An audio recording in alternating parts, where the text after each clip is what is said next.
are you Ellen? Yes, I am. Hi, is your name Janine? I am. It's very nice to meet you. Well, thank you. Well, so what brings you in today? Well, I don't actually know why I'm here. The judge told me I had to come, but I don't really need to be here. Well, why do you say that? Well, I just had a little fender bender, so really not a big deal. Accidents happen, so yeah, it's not necessary that I'm here. I'm wasting your time, I'm wasting my time.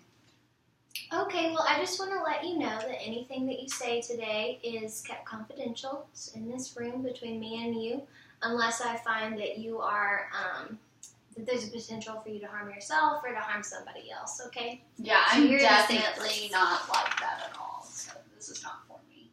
Okay, so you said that you had a small little fender bender. You want to tell me something about that? Exactly how that happened? I mean, it was late at night, and I was tired, and, I was hanging out at the bar with my friends, and,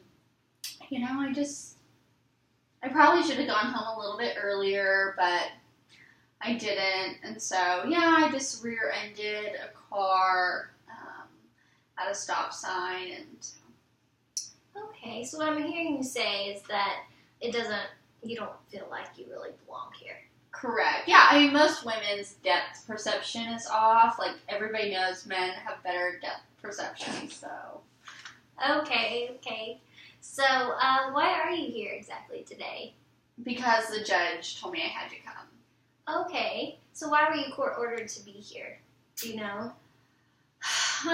They think my fender bender is potentially a little more due to my drinking, which is not true. Okay, so you're feeling as though that it's not true that you have. They're saying you have a drinking problem, and Right. you feel as though you don't. Right. I mean, I like to drink, don't get me wrong, but it's not a problem. Okay, so you're feeling as though it's not a problem. Mhm. How much exactly do you drink? Oh, I don't know. I mean, it varies. If I'm just hanging out by myself, I'll just have maybe 2 6-packs. But if I'm with friends, it can vary. Maybe do some shots. Okay. So how much did you drink the night that you had your small little fender bender? I don't even remember. Okay. So do you remember anything about that night? No, I just remember I was tired. Okay. And I didn't see the car in front of me. So you ran into them? Correct, yeah. Okay. Was anybody injured? No, thankfully. I mean, it was just a fender bender. I just kind of scuffed up their bumper. Okay. So was there a lot of damage to your car? Yeah. The insurance company isn't gonna fix it, and I may not be able to have insurance with them anymore. Why is that? Well, this isn't my first accident. Okay. How many other accidents have you had in the past? Well, I've had 4 pretty big accidents in the last 2 years, and I've had, a couple, scratches and, hit a pole, hit a curb. Okay. Well, it sounds like you've had some interesting experiences with cars in the past few years. Have you ever been injured before? I mean, yeah, I've had a concussion with one of them. Were they all caused by being intoxicated? You could say that. So you had drank a certain amount of alcohol before each accident? Correct, yeah. So how often are you going to bars with your friends? I mean, Thursdays for sure. Usually Fridays and Saturdays. I'd like to go Sundays, but a lot of people don't want to go right before the work week. Oh, okay. That makes sense. So when you go out with your friends, are you having a good time? Oh, yeah, I have a really good time. That's really my only social interaction with people outside of the workplace. I live by myself, and so, it's just nice to go out with people and hang out, and, if it's over drinks, that's fine. Okay, so you see drinking as a social interaction? Oh, yeah, definitely. I'm not an alcoholic. So what about when you're at home? Do you drink when you're at home alone? Oh, yeah. Just kind of a pass the time, something to do. Okay, so what I'm hearing you say is that you see drinking as a social thing, however, you do drink some when you're at home alone. Right. So if you're drinking home alone when there's nobody around, what kind of drinking would you consider that? I think you're trying to put me in a corner here. You're trying to put words in my mouth. Well, I don't know about that. I have no intention of doing that, but would you like to speak to the fact that you've been drinking at home alone? Well, I've just always... Oh, click it. Oh.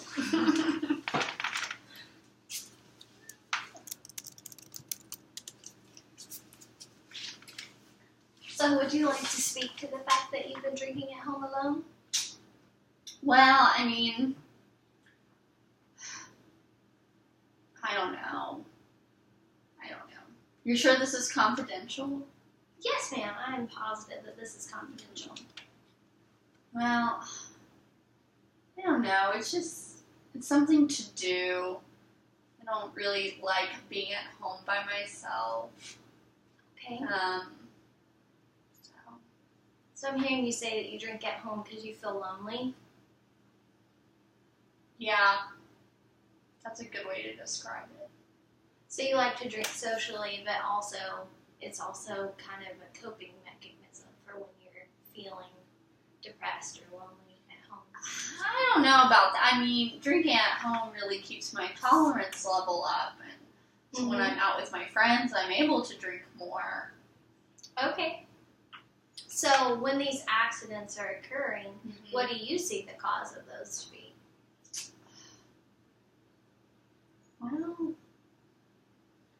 Well, I don't really know when to stop. I mean, I'm not getting sick. I'm not throwing up. I'm able to go to work the next day. So,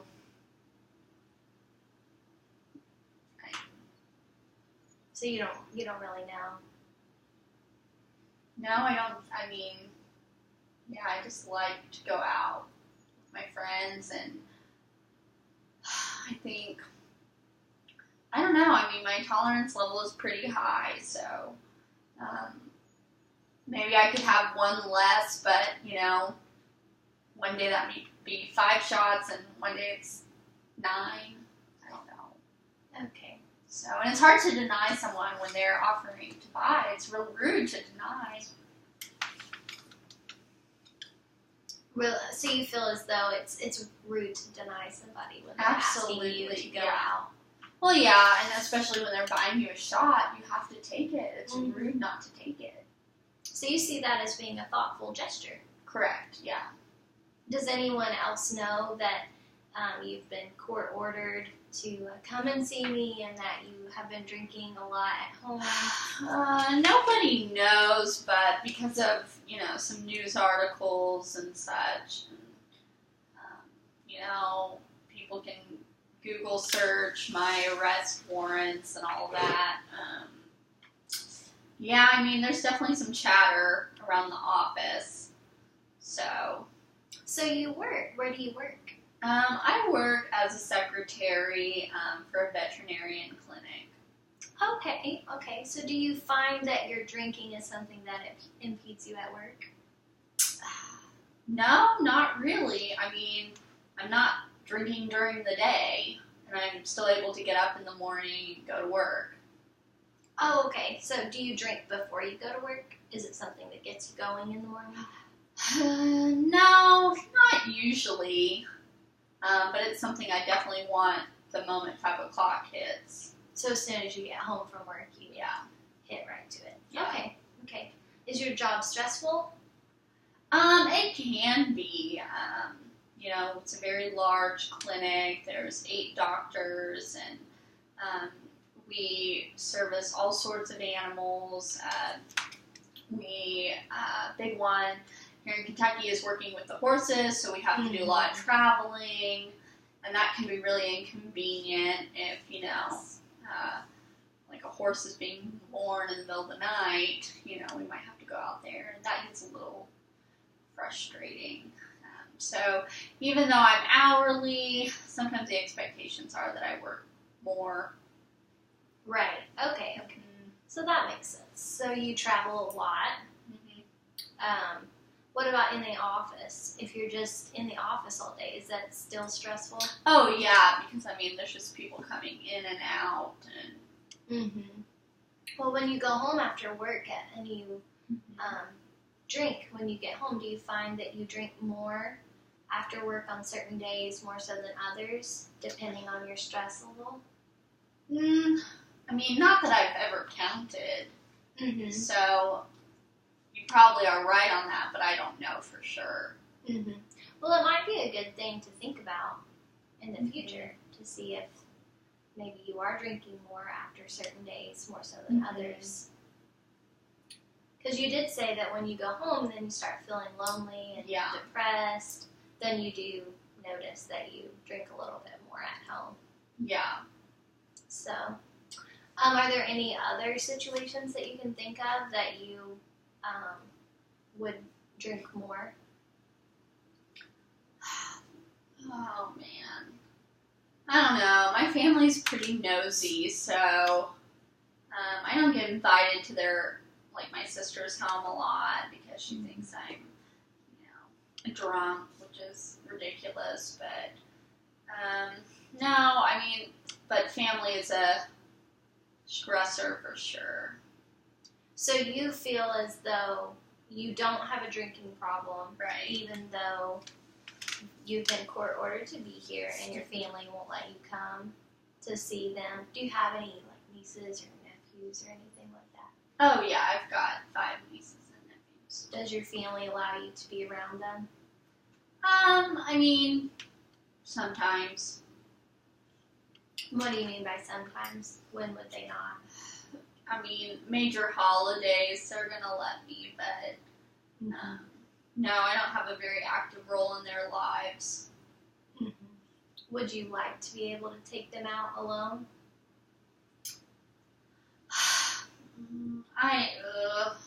Yes, I would, but I don't know. It's tough.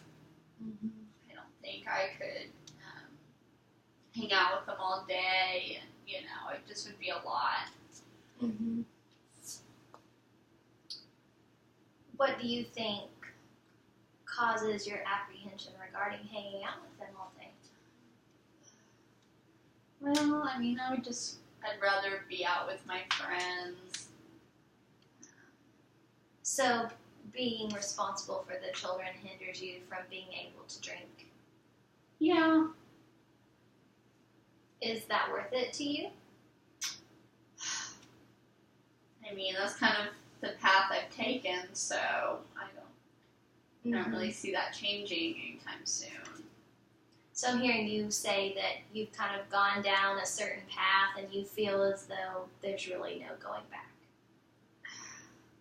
Yeah, not likely. Yeah. How long have you drank for? I've started, I guess, when I was 14, and so 14 years now. Okay. So how did it start out? Did you just start out casually drinking in high school? No. It was more just sneaking something from my parents' cabinet. Wasn't really drinking with anyone in particular.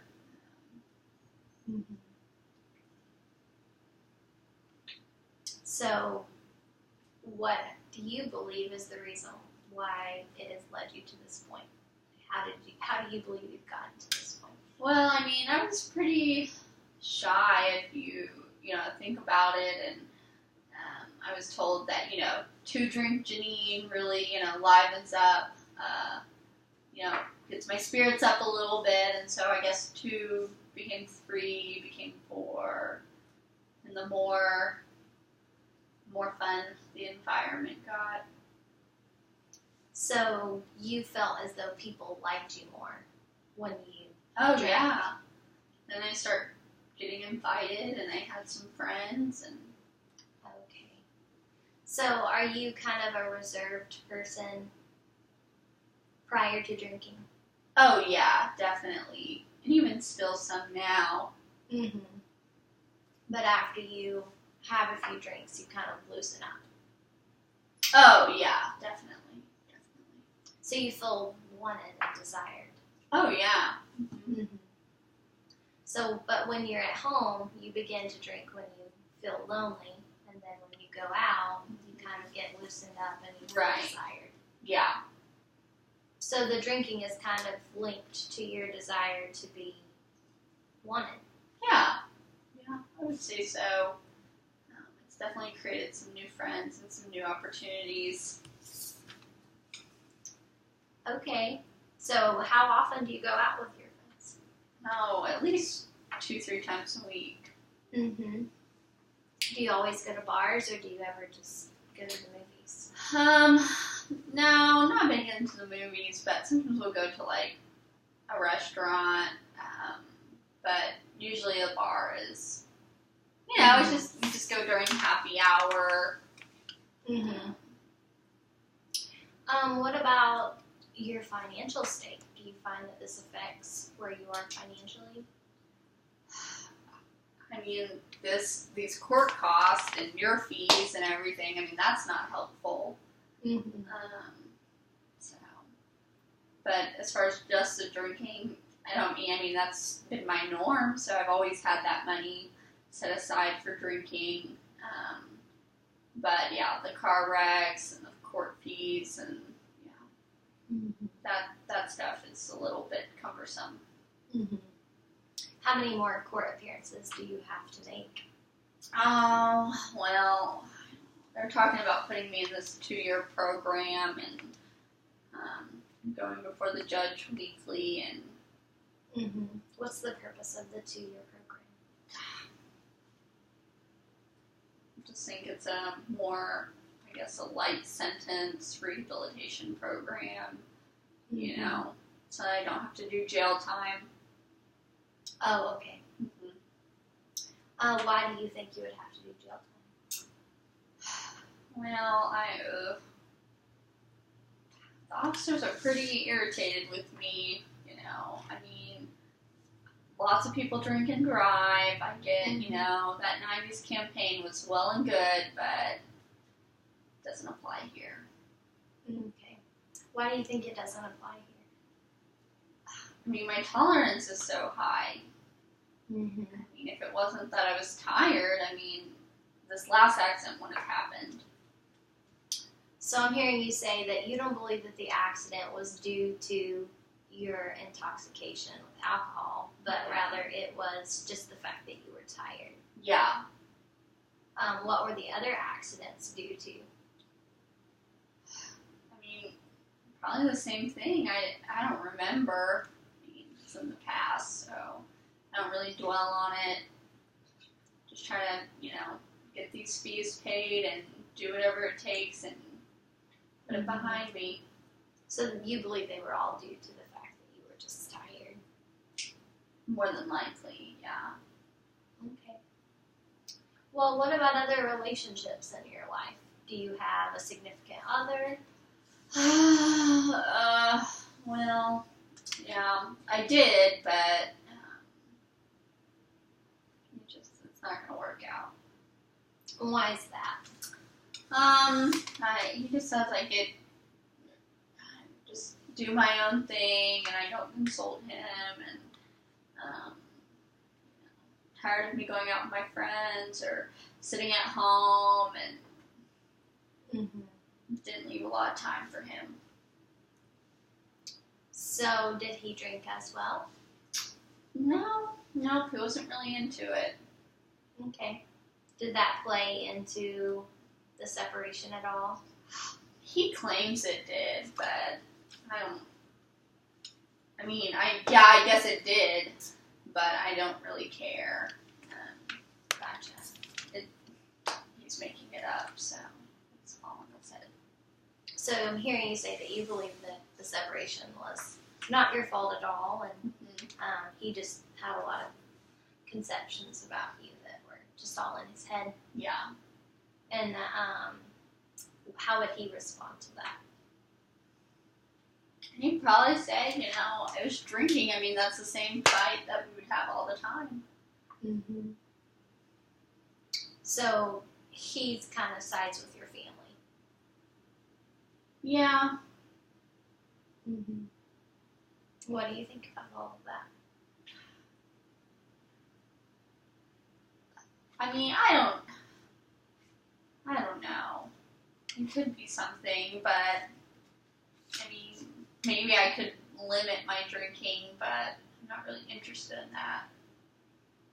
You're not interested in limiting your drinking? Right. Why are you not interested in that? Well, I mean, I would lose the few relationships I have in my life. If I couldn't go drinking with them, like, we wouldn't have anything else to do. Mm-hmm. Well, if you were to limit your drinking, would limiting it really cost you those relationships? I don't know. I mean, possibly, but maybe not. Mm-hmm. And what about your family? Are they wanting you to completely and totally stop drinking, or just limit it? They probably would prefer that I stop it. Mm-hmm. Do you think that it could improve your relationship with them if you were to just limit your drinking? It might. Mm-hmm. Yeah. What could improve your relationship with your family? In your mind? Well, if they would just quit nagging, I mean, that would be nice. I don't know. I mean, maybe they could have a drink too. Mm-hmm. So you really just feel as though you don't have a problem at all, and they're just nagging you about something that's kind of silly. Yeah. I mean, I'm of lawful age, so. Maybe they just need to drink some too to kind of loosen themselves up. Exactly. Okay. Well, what do you think that would accomplish if they did? Well, I mean, if they loosened up, then they wouldn't nag me anymore, and I could have a relationship with them, and maybe actually, like, come over. Mm-hmm. Well, in a perfect world situation, what would it look like for you? Well, I mean, I'd like to have a better relationship with my sister and my mom. So, I mean, I guess if that meant not drinking before I go over there, I guess I could try it once. Mm-hmm. And that's a start. So you do kind of believe that if you were to kind of cut down on the amount that you're drinking, that could improve your relationship with your sister. Is it worth it for you? It'd be nice to have a more stable relationship in my life, and especially a blood relationship, that'd be nice. Mm-hmm. Right. Yeah. So you think you want a more stable relationship. So are you implying that you feel as though that your drinking buddies, it's not a super stable relationship? Oh, well, I mean, it gets inconsistent, and yeah. Mm-hmm. It's not, yeah. Okay. Well, I really enjoyed talking with you today, and I think that we've made some progress, and it would be great if we could meet again next week if you would be willing to do that. Well, I don't think I have a choice, so I'll be here. Well, I have a few exercises that I would like to do with you next week if you're kind of open to that. So I really appreciate your time. Yeah, thank you. You're welcome. I hope you have a great rest of your week. All right, so we debriefing now. Yeah. I forgot to start the timer. But it's on that thing. Oh. Okay. We did. So what did you think about using motivational interviewing? I like motivational interviewing. Yeah, but me too. And I thought it was really beneficial in this situation. But I was getting a little frustrated. I'm sorry. Oh, I'm sorry, Elle. No, you played a client very well. Oh, good. You did. But I'm sitting here thinking, just get over yourself. Yeah. And just like give something up for your family. I agree. So that was hard for me because I wanted to just be like, hello. Yeah. Do not see you have a problem. However, I've worked with people, and that's exactly how they talk. So you did a good job. Oh, thanks.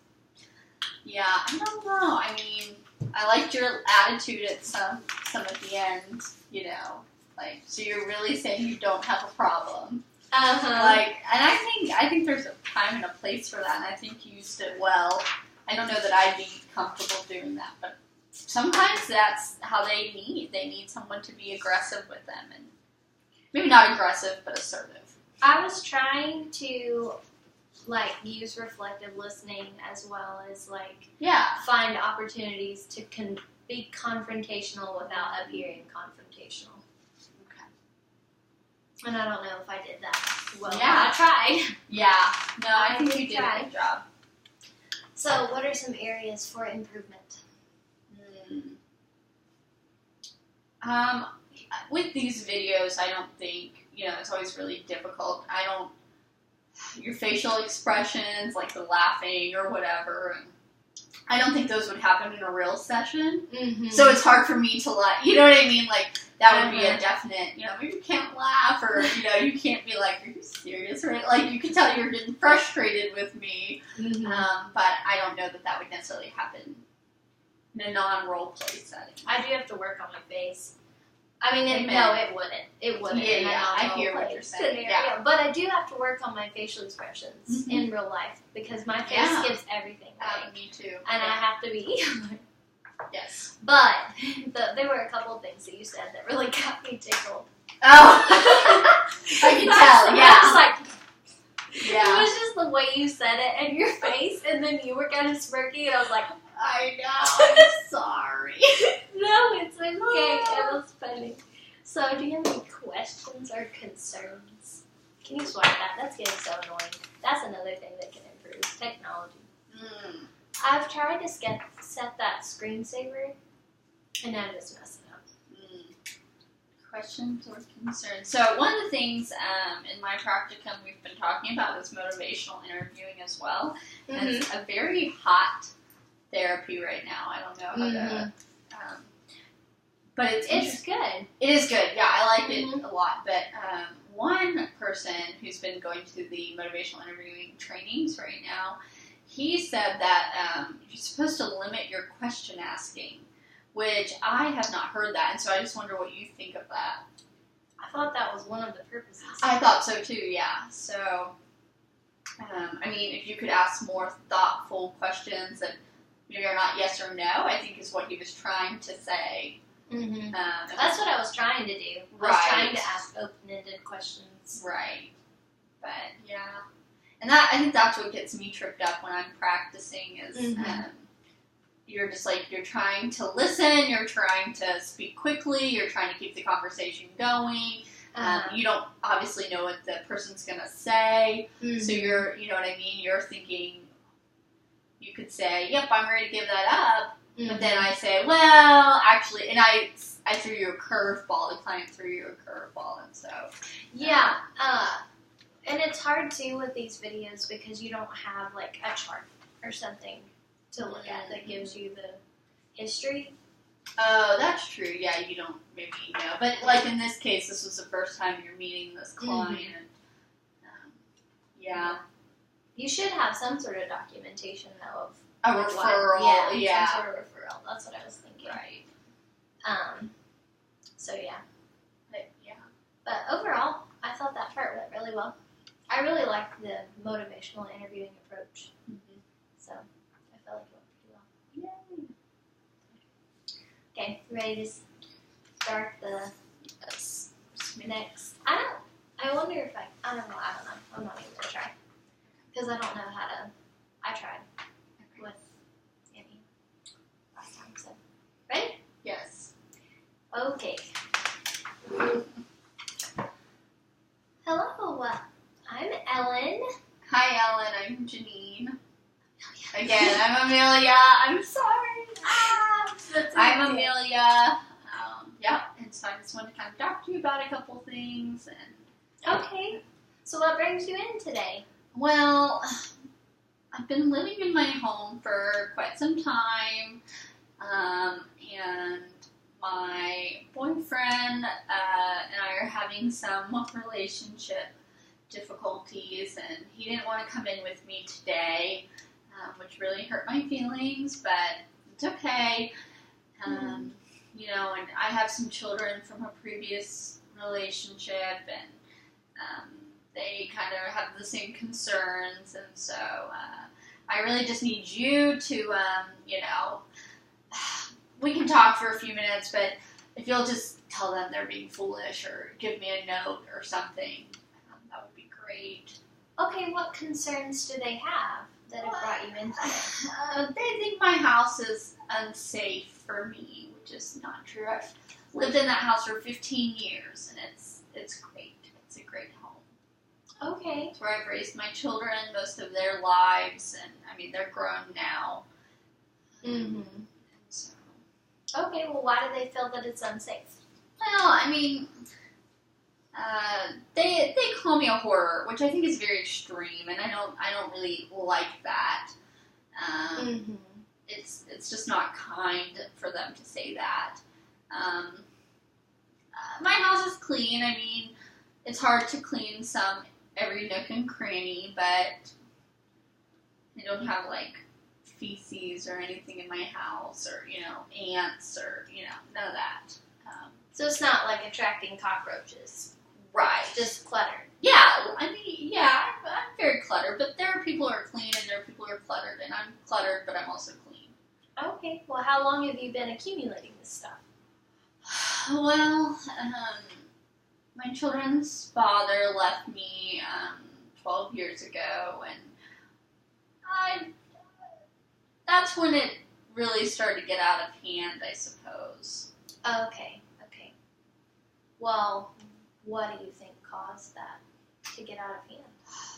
I mean, I can't pass up a good sale. Okay. You know, so I want my kids to have things, and I want to have things, and I like to donate, or I have the intention of donating, but I don't always get around to it, or decide maybe we could use it instead, and you don't. Mm-hmm. So do you develop an attachment to this stuff? Yeah, I mean, these are my things. I've picked every item out very carefully. I don't just buy the store. I mean, if I wanted to have a store, I would buy a store.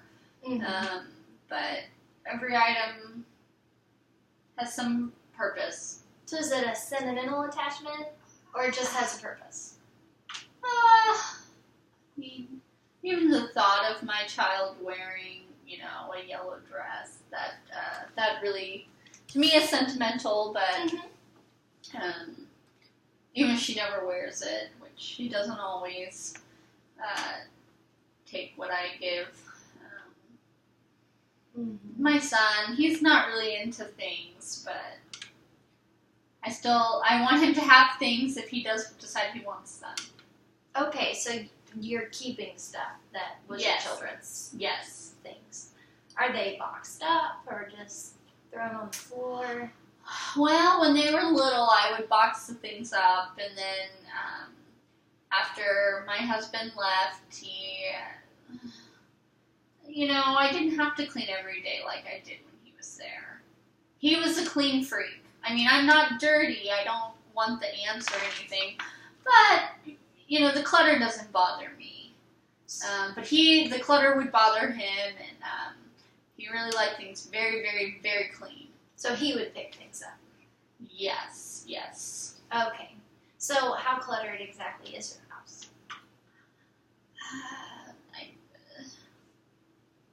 It's pretty.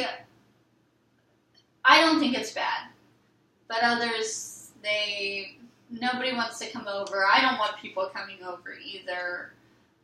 But I want my boyfriend to come back. I want him to be in my home, and I want it to be our home. Mhm. So nobody really wants to come to your house. Well, when I say that, I just mean my children and my boyfriend.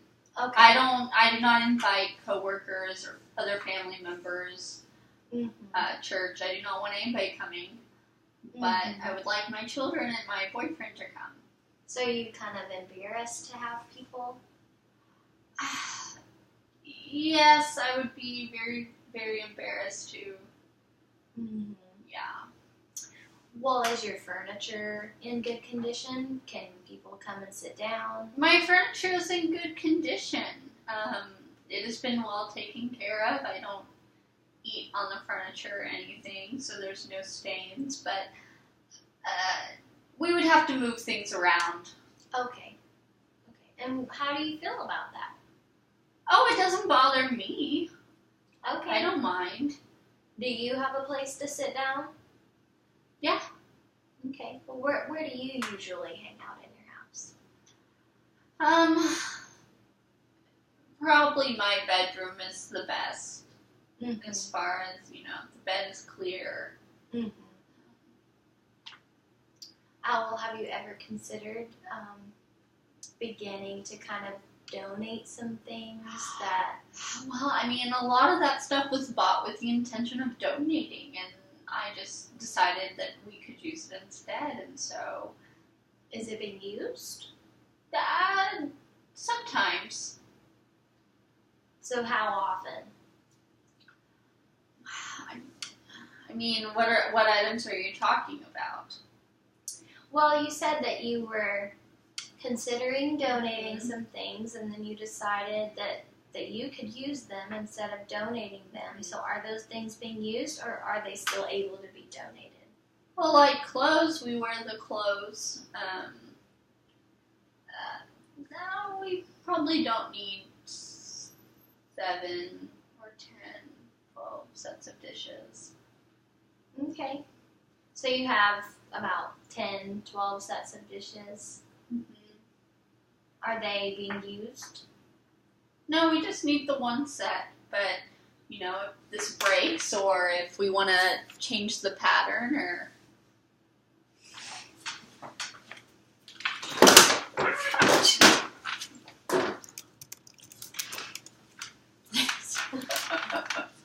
I keep trying to catch it in time.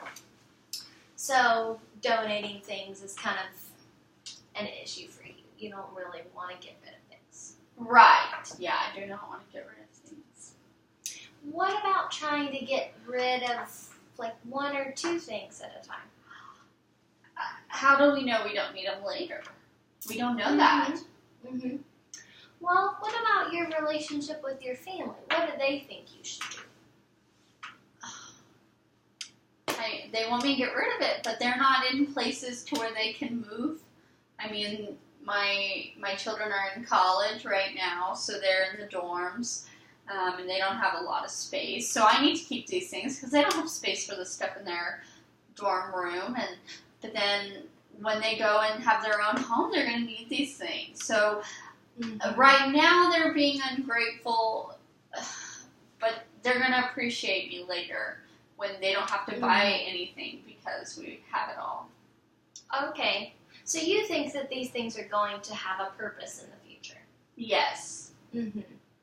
Well, what about beginning to give a couple of those things to your family members to kind of get rid of a few things out of your house?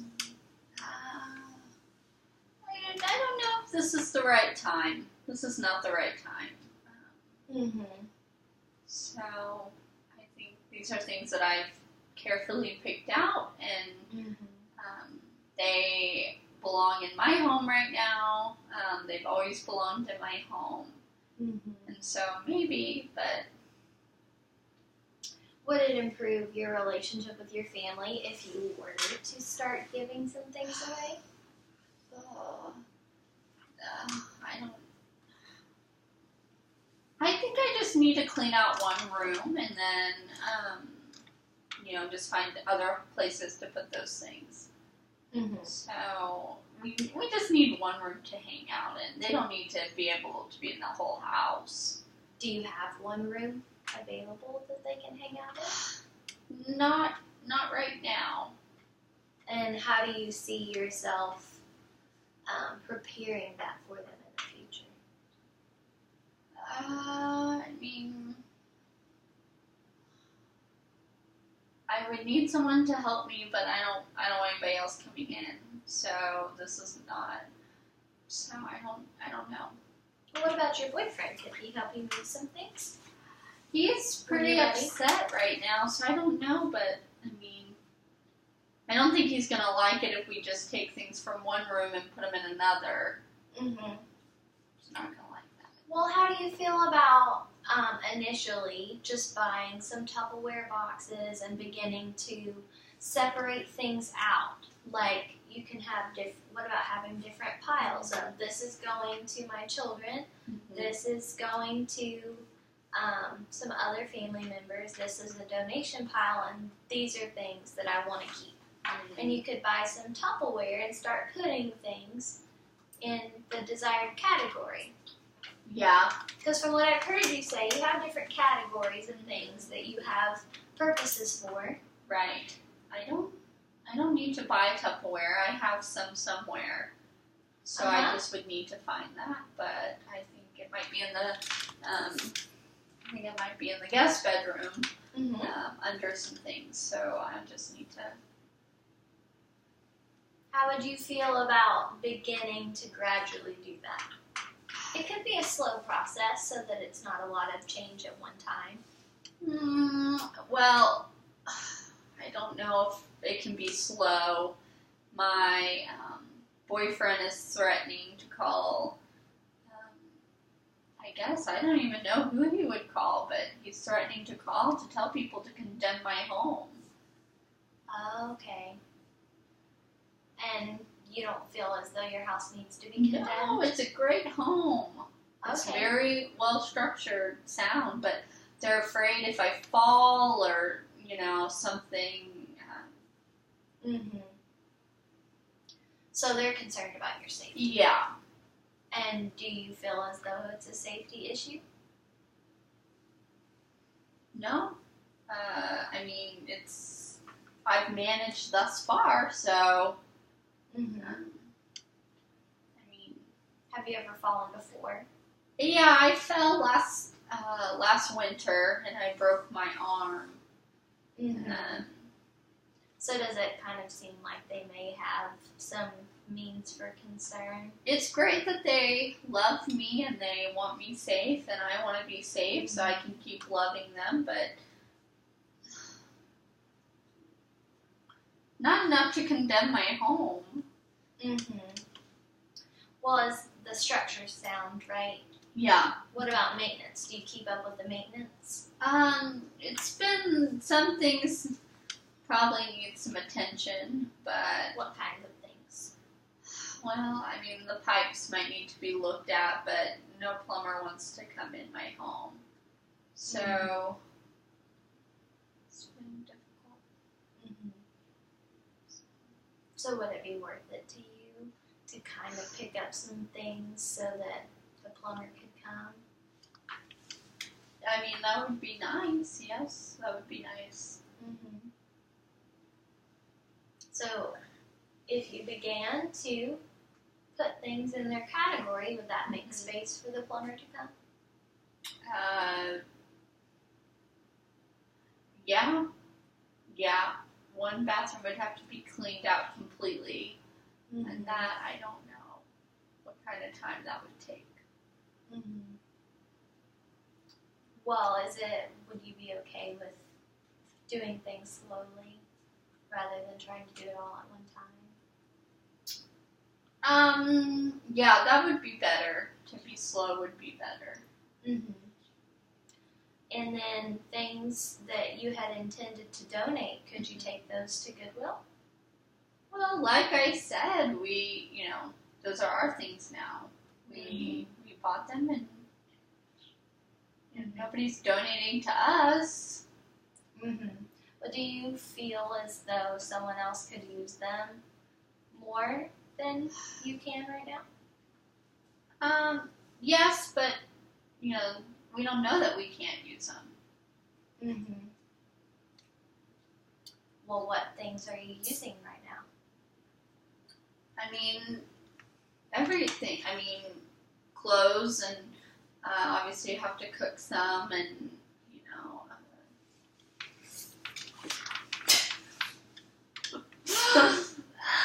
that's why you gotta clean your home. You almost flipped out of the chair. That's right. Oh man. Yeah, so I don't know. Everything we can use everything. Okay. So you really feel as though you're using everything in your house right now. Well, I didn't say that. I mean, lots of things have not been touched in a while, but... And what about those things? Could you donate those things that haven't been touched in a while? Well, I don't even know what they are, so I mean, I would have to look through everything and, And you don't want to go through everything. Well, it's not necessary. When I need it, I'll remember if I have it or not. So you just don't feel as though you need to get rid of anything? I maybe, but I don't want to. Mm-hmm. I mean, I like my things. I work for them. I've earned them. If something were to happen where I lose my job tomorrow, I have everything I need. Mm-hmm. Well, what are some things that you could do to make them worth throwing away? Like, how could you think?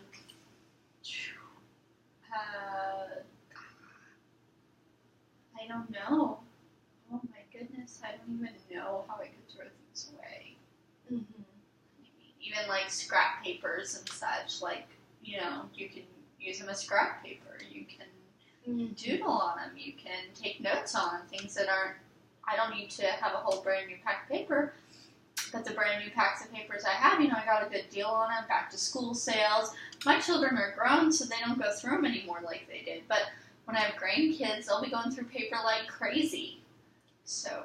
Okay, so you have, not only do you have stuff accumulated, but now you're saying that you actually have some trash accumulated?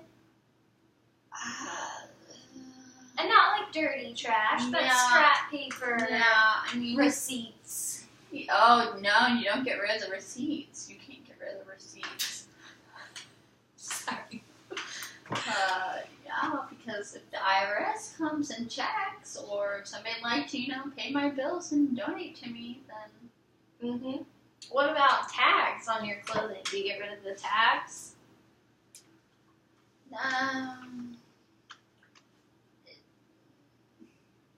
No. Mm-hmm. I like to see what a good deal I got, and then I can compare them, Mm-hmm. Okay, well, in the future, would it be possible for you to maybe go home, not necessarily today, but maybe towards sometime this week when you feel inspired to go in and kind of go through some of your stuff? Could you not even get rid of anything, but just kind of go through and organize some different things that you feel as though go to certain categories? Because as we've been talking, you've kind of described some different categories of where the stuff needs to go. Mm-hmm. You've said that you've got a pile for your children, but right now they're in college, so they don't really have space. You have some for the rest of your family, you've got some that you want to donate, and then you've got another pile that you just want to throw away, but you just haven't gotten around to it yet. Yeah. But you have to start somewhere. So would it be possible to just this week kind of go through and just start organizing categories? Could you do that? Is that a start, or is that uncomfortable? I think I could do that. Yeah? Yeah. Yeah, I can try that. And what do you think would be the best way about going about that? I don't know, maybe I'll go and kind of go get some new Tupperwares, and maybe I'll get a label maker. I'm not really sure where ours are. I know we have 2 or 3, but I don't know where they are. Well, that could be a good start for you. You could go in and you could start looking for your label maker, and maybe that would kind of inspire you to move some other stuff around. Rather than buying something else, maybe you could kind of go through and try to find a couple of things that you need to start the process, and then you'll be more inspired to keep going. What do you think about that idea? I can do that. And do you think your family would be willing to come help you with that project? They'll just try to throw everything away, and I don't want that. That makes you a little antsy and uncomfortable. So how are you feeling about this process? It's stressing me out a lot. I don't like the idea of getting rid of my things. Well, we're not talking about getting rid of anything. We're just talking about going in and kind of organizing things. So does that take some of the stress off of you a little bit? A little. Well, what do you think about your family? Could they come and help you out, or does that make you more uncomfortable? I think I would try it by myself first. I think I want to do it by myself first. Because if I get them all excited and they think I'm going to change, and then I don't change, they're just going to be real mad. Disappointed. You're afraid you'll disappoint them. Yeah. Okay. Well, I'd really like to meet with you again. Could we schedule a time to meet next week if you're willing? Yeah, that'll be okay. And then we could kind of see how your progress is going. Right? Okay, so today we've talked about maybe going in and organizing some different things. And so then next week we can see how all that has gone. Okay. What do you think about that? That sounds good. All right. Well, I appreciate you meeting with me today. So thank you. Thank you. All right. I hope your project goes well.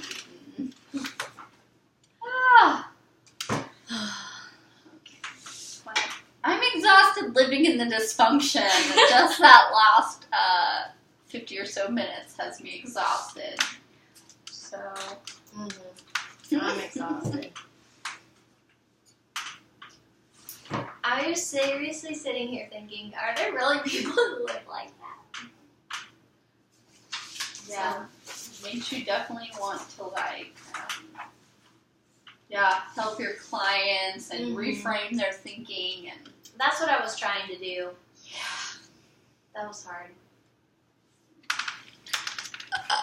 So what went well? What went well? Well, I think you remained calm and you listened well. I think you listened better this time. And this one, of course, is a little bit different when it's not court appointed. This is, someone who really wants to be here or thinks they want to be here and maybe doesn't necessarily. But that makes it easier. It can, yeah. It's hard when somebody doesn't want to be there and they make it obvious that they don't want to be there. Right. So what else do you think went well? I mean, I think you stay pretty calm, and that's good. I didn't feel like you were attacking or anything like that. So yeah, I was trying to stay focused on the issue since we were doing like a more solution-focused therapeutic approach. So I was trying to stay focused on the present and moving towards the future rather than being like, hey, you've made some dumb decisions over the past 12 years. You never said it is your stuff or your family. And even as I'm talking, I'm like, it is your stuff or your family. What would I choose? Yeah. It's so... That's what I was trying to maintain, you did good on that. Client-centered. Because it seems obvious, but to the client it's not, and it's very personal, especially when you're talking about hoarding tendencies. That's very personal. Yeah. I mean, because it's personal things, and that's why, like, I asked you that in the beginning, like, is there a sentimental attachment, or is it just... Yeah. It's like, almost like an OCD... Yes. Attachment. It's funny. I'm very, like, anti-hoarding. Like, I'm just, like, I love to purge everything all the time. I mean, I probably donate every other week. I just like... I know, you literally, as I was moving my stuff, you asked me, do you have anything you're going to donate? I'm willing to take it to the thrift store. I do, yeah. So it was really hard to, like, resonate with that and, Yeah. I know, it's hard for me to resonate with that mom. I tease my mom all the time that she's a hoarder. Although I'm telling you, I was a hoarder as a kid, because when I just went through all my stuff, yes, it was bad. So what are some areas for improvement? I don't know if this is too critical, but I just felt like I couldn't tell if we were doing solution focused or motivational interviewing. But it's hard because we were literally just doing motivational interviewing. And like I said, man, it is hard living in the dysfunction. Mm-hmm. So I'm, like, exhausted even just after role-playing. Well, I didn't use any, like, reflection statements. That's true. You're right. I was trying to just ask questions and stay on the topic of the hoarding, rather than going, like, all the way around to, like, what other issues could contribute to it. I was trying to stay, like, whereas with the motivational interviewing, I went, like, into the past a little bit. Whereas with this, I was trying to stay, like, present and future focused. You did great. So, that was what I was trying to do. But it's it's just a good way They are kind of similar, though. They are, yeah, and that's what I was going to point out. Like, so many therapies lend to themselves, and you very rarely are doing just one. I think I was definitely kind of blending some things together, which I tend. You're going to find your own. It's hard to, like, stay to one. I'm not sure how you can be, like, purely behavioral or purely cognitive. And that's another one I could have used with this is behavioral. Because hoarding would be like a behavioral, I think, right? It would be kind of behavioral. Yeah, maybe. I don't know. It could also be cognitive, though, because it was obviously, like, in the way that you were thinking. Because it was, like, your thought process of, I can't get rid of this, because I may need this for the future. Right. But it was also behavioral, because you were hoarding all the stuff. Right, yeah. So there was, like, a tangible aspect, but there was also, like, some cognitive processes there. Yeah. So do you have any questions or concerns that emerge? Nope, I think we talked about the difference in therapies and so a question. I mean, you just highlighted the difference between motivational interviewing and solution focus and the blending. So that probably would have been my question. What is so different about solution focused?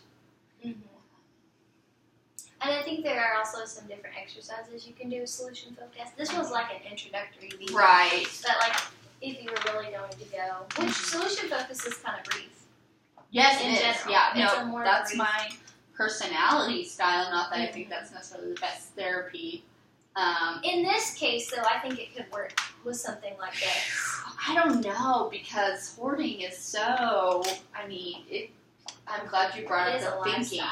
It is a lifestyle, and like you hear so often, somebody left me, I lost a job, there's some emotional attachment. Behind it. It's not like, oh, I just like collecting things, like I have a rock collection.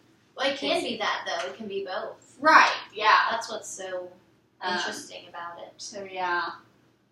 Yeah, I think solution focus is usually more short-term, and hoarding is by no means short-term. That's true, too. But I think for the immediate, like, especially you are in this immediate, you're going to lose your family or you're going to keep your stuff. That can be very immediate. I have a client right now who, and I didn't mean to laugh, but it's kind of really funny because he comes to the computer lab and he prints out all these job descriptions to show his girlfriend, because his girlfriend he's been working temp work for the last 12 years, and consistently he finds temp work every season. But he just doesn't have something consistent, and he provides, but his girlfriend's fed up with it. And so he just comes here and prints job descriptions and says that he's applying. Does he keep them? Yes, he keeps them and to show her. Because she's ready to break up with him if he does not get a permanent job. So he's having to check in with her. So very solution focused. I mean, what, the outcome is she wants him to have a permanent job. His outcome is he doesn't want his girlfriend to leave him. So, you know what I mean? Very short term. It's kind of a funny. And so hoarding could be that, you're doing the immediate, my family says I have to clean one room or they're going to leave me. So you, maybe that's where I didn't mean to laugh earlier, by the way, either. When I asked about the receipts. Oh. And we're like, oh no, I have to keep the receipts. Those are important. And I got so tickled. Oh. But, okay. Well, this has been loads of fun. That's a wrap, Stay Sold.